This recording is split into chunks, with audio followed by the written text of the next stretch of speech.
दोस्तों नमस्कार। आज के इस वीडियो में जो हम लेसन सीखने जा रहे हैं उसमें हम देखेंगे कि जब कैन के साथ वर्ब के थर्ड फॉर्म का प्रयोग किया जाता है तो वो किस तरीके के अर्थ को प्रकट करता है। ये लेसन इसलिए भी महत्वपूर्ण है क्योंकि बहुत सारे बच्चे जो हैं वो कई प्रकार के कन्फ्यूजन के शिकार हो जाते हैं और सही समय पर जानकारी ना होने की वजह से वो ना चाहते हुए भी अनजाने में कई प्रकार की गलतियां कर बैठते हैं। और उसी में से एक जुड़ा हुआ है मॉडल के यूज़ से संबंधित बार बार की जाने वाली गलती। और मॉडल की जब हम बात करते हैं तो इसमें सारे मॉडल्स इंक्लूड हो जाते हैं, फिर वो कैन हो, शुड हो, मे हो, बट इस पर्टिकुलर वीडियो में मैं कैन की बात कर रहा हूँ। इसके पहले जो आपने लेसन देखा होगा कैन का, उसमें हमने कैन के साथ वर्ब के फर्स्ट फॉर्म का प्रयोग किया था जो कुछ इस तरीके का अर्थ प्रकट करता। फॉर एग्जांपल मैं एक सेंटेंस बनाऊँ, आई कैन टीच इंग्लिश। तो यहाँ पे अगर आप देखें तो कैन के बाद जिस वर्ब का हम प्रयोग कर रहे हैं दैट इज टीच, उसके फर्स्ट फॉर्म का प्रयोग किया जा रहा है जिसका अर्थ क्या निकल रहा है, मैं इंग्लिश पढ़ा सकता हूँ या पढ़ा सकती हूँ। लेकिन अगर सेंटेंस कुछ इस प्रकार का हो कि English can be taught to anyone, तो इसका क्या अर्थ निकाला जाए या इसका क्या अर्थ निकलेगा। क्योंकि इस सेंटेंस में अगर आप ध्यान से देखें तो कैन के बाद बी का इस्तेमाल किया गया और उसके बाद वर्ब के थर्ड फॉर्म का इस्तेमाल किया गया।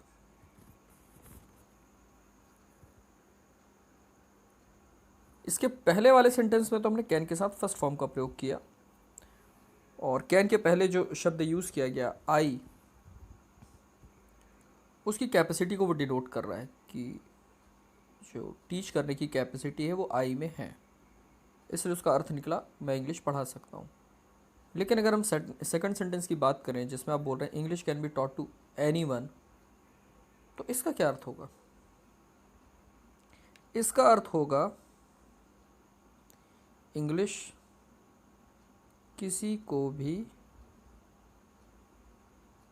पढ़ाई जा सकती है या सिखाई जा सकती है। तो इन दोनों सेंटेंस में अगर मीनिंग के हिसाब से हम बात करें तो बहुत अंतर है। एक सबसे बेसिक जो डिफरेंस है वो ये है कि पहला वाला जो सेंटेंस है it begins with subject doer of the action.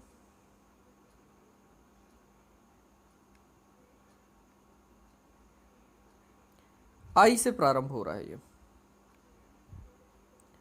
और जो आई है वो क्या है, सब्जेक्ट है।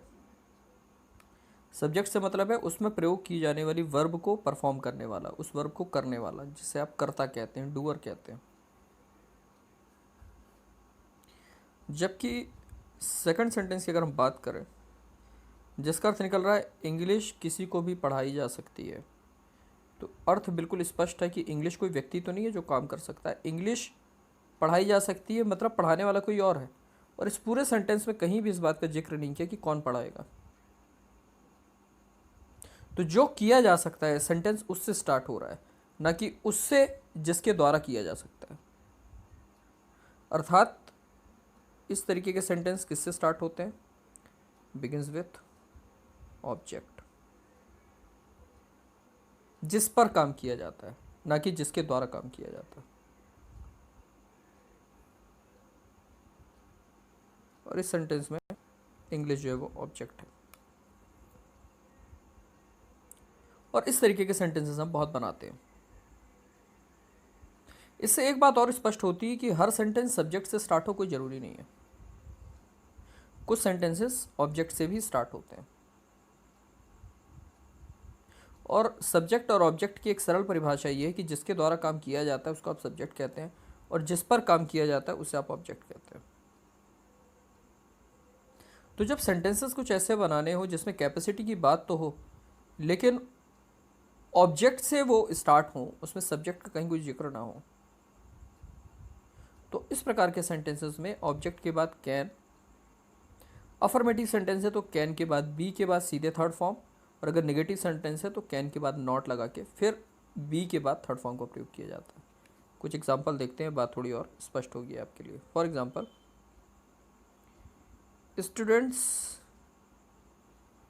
Can not be allowed to enter the examination hall without their admit card. अब यहाँ देखिए नेगेटिव सेंटेंस बनाया मैंने, कैन बी के बीच में नॉट आ रहा है।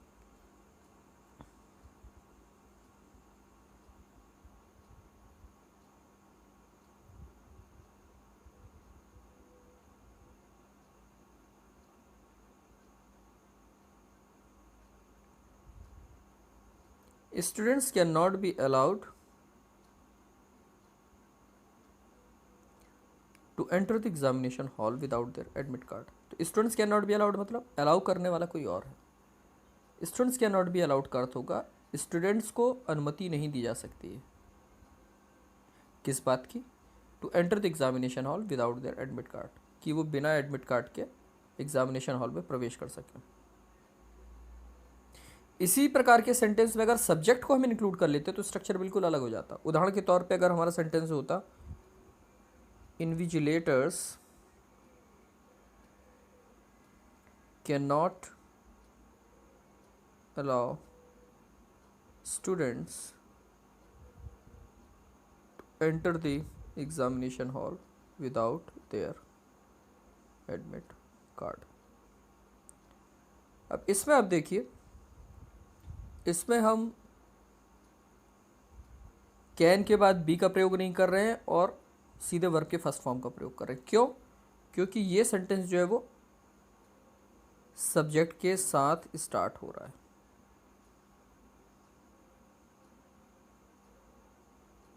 कौन है सब्जेक्ट? इन्विजिलेटर।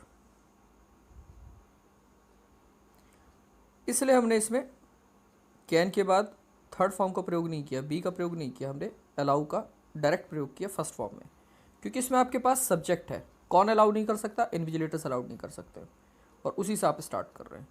तो इन्विजिलेटर्स स्टूडेंट्स को बिना उनके एडमिट कार्ड के एग्जामिनेशन हॉल में प्रवेश के लिए अलाउ नहीं कर सकते। जबकि पिछले वाले सेंटेंस में इसमें ये किससे स्टार्ट हो रहा था? ये ऑब्जेक्ट से स्टार्ट हो रहा था, बिगिंस विथ ऑब्जेक्ट, और इसलिए इसमें हमने कैन के साथ थर्ड फॉर्म का प्रयोग किया था। और हमें दोनों ही प्रकार के सेंटेंस बनाने आने चाहिए, क्योंकि जब हम अपनी बात को एक्सप्रेस करते हैं तो हमेशा एक ही स्ट्रक्चर में व्यक्त हो कोई आवश्यक नहीं है। तो दोनों प्रकार के सेंटेंस बनाने आने चाहिए। जहाँ पे वर्ब के फर्स्ट फॉर्म का प्रयोग किया जाता है वो उसका क्या अर्थ निकलता है वो पता होना चाहिए, और जहाँ पर थर्ड फॉर्म का प्रयोग किया जाता है उसका क्या अर्थ निकलता है वो भी पता होना चाहिए। और accordingly we should be able to use all these two types of different structures despite being common in terms of their meaning that is related to denoting capacity of someone और समथिंग। ठीक है, कुछ examples और देते हैं। For example, pieces of a mirror cannot be joined together.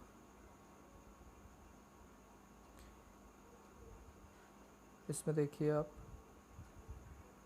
हमने third form का प्रयोग किया फिर से, कैन के बाद नॉट, उसके बाद बी, और बी वर्ब के बाद आपको पता ही है कि वर्ब की कभी फर्स्ट फॉर्म नहीं आती, हमेशा थर्ड फॉर्म आती है, और इसलिए यहाँ पे जॉइन की जगह जॉइंट लगाया।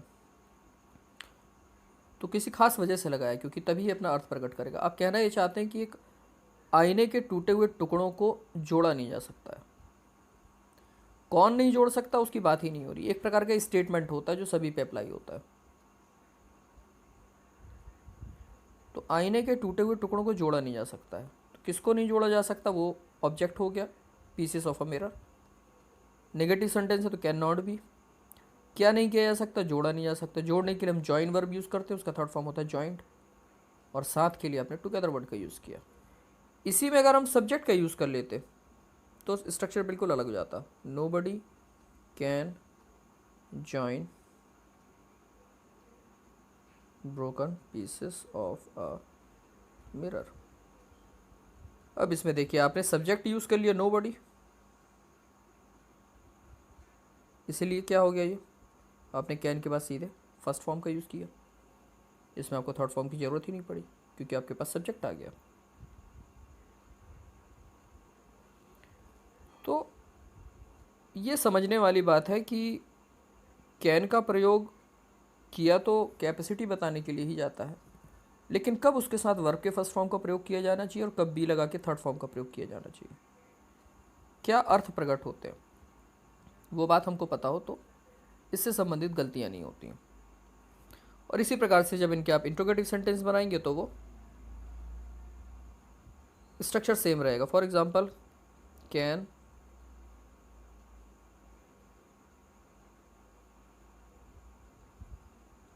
these books be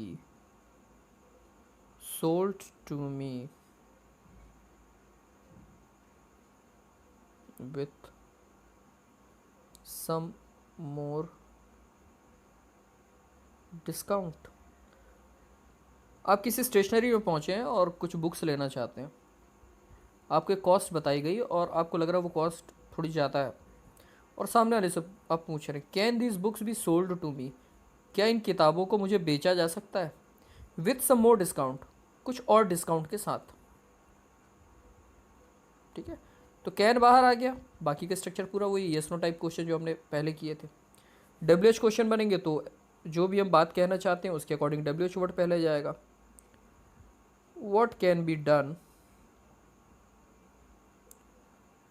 to help that person. Suppose आपने किसी व्यक्ति को देखा जो बहुत दुखी है, बहुत पीड़ित है, और आप अपने दोस्तों से चर्चा कर रहे हैं, कुछ सजेशन मांग रहे हैं कि भाई उस व्यक्ति की मदद करने के लिए क्या किया जा सकता है। What can be done, what can be done मतलब क्या किया जा सकता है टू हेल्प दैट पर्सन, उस व्यक्ति की मदद करने के लिए।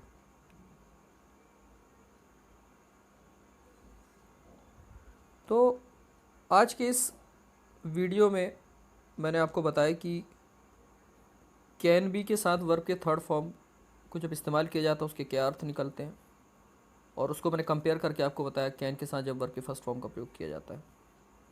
आई होप इस वीडियो के माध्यम से न केवल आपको दोनों स्ट्रक्चर के अर्थ स्पष्ट हुए होंगे, बल्कि आपको दोनों स्ट्रक्चर के सही इस्तेमाल करने में भी अब आसानी होगी। बट जैसा कि मैं हमेशा कहता हूँ, किसी चीज़ को समझना पहला स्टेप होता है उसके इस्तेमाल करने के लिए, लेकिन वो लास्ट स्टेप नहीं होता है। पहला स्टेप आपने क्रॉस कर लिया है, बट अब ज़रूरी है कि आप इससे जुड़े हुए सेंटेंसेस बनाएं, अपने विचारों को खुला रखें और देखें कि एटलीस्ट ऐसे सेंटेंसेस जिनमें आप कैपेसिटी किसी प्रकार की डिनोट करना चाहते हैं, एटलीस्ट वो सारे सेंटेंसेस अब आपको आ जाने चाहिए, क्योंकि इन्हीं दोनों में से किसी एक स्ट्रक्चर में फिट होंगे। या तो कैन के साथ फर्स्ट फॉर्म में होंगे या तो कैन बी के साथ थर्ड फॉर्म में होंगे। तो आप ये अपने आप को टेस्ट कीजिए कि क्या मैं अब कैन से जुड़े हुए सारे सेंटेंस बना सकता हूँ या बना सकती हूँ या नहीं। अगर नहीं तो दोनों वीडियोस को दोबारा देखें कहाँ पे क्या गलती हो रही, क्या चीज़ हम नहीं समझ पा रहे हैं, और उसके बावजूद अगर कोई बात समझ में नहीं आ रही है तो आप अपनी क्यूरीज जो है पोस्ट कर सकते हैं। मैं उस क्यूरी को डेफिनेटली देखूँगा, और अगर मुझे लगता है कि सच में ये कोई ऐसी बात है जो मैंने नहीं समझाई है तो डेफिनेटली मैं आपको टाइमली रिस्पॉन्ड करूँगा। तो आज के लिए इतना ही। किसी एक नए लेसन के साथ हम फिर बहुत जल्द आपके सामने हाजिर होते हैं। तब तक के लिए अपना ध्यान रखें, ख्याल रखें। Take care and bye bye.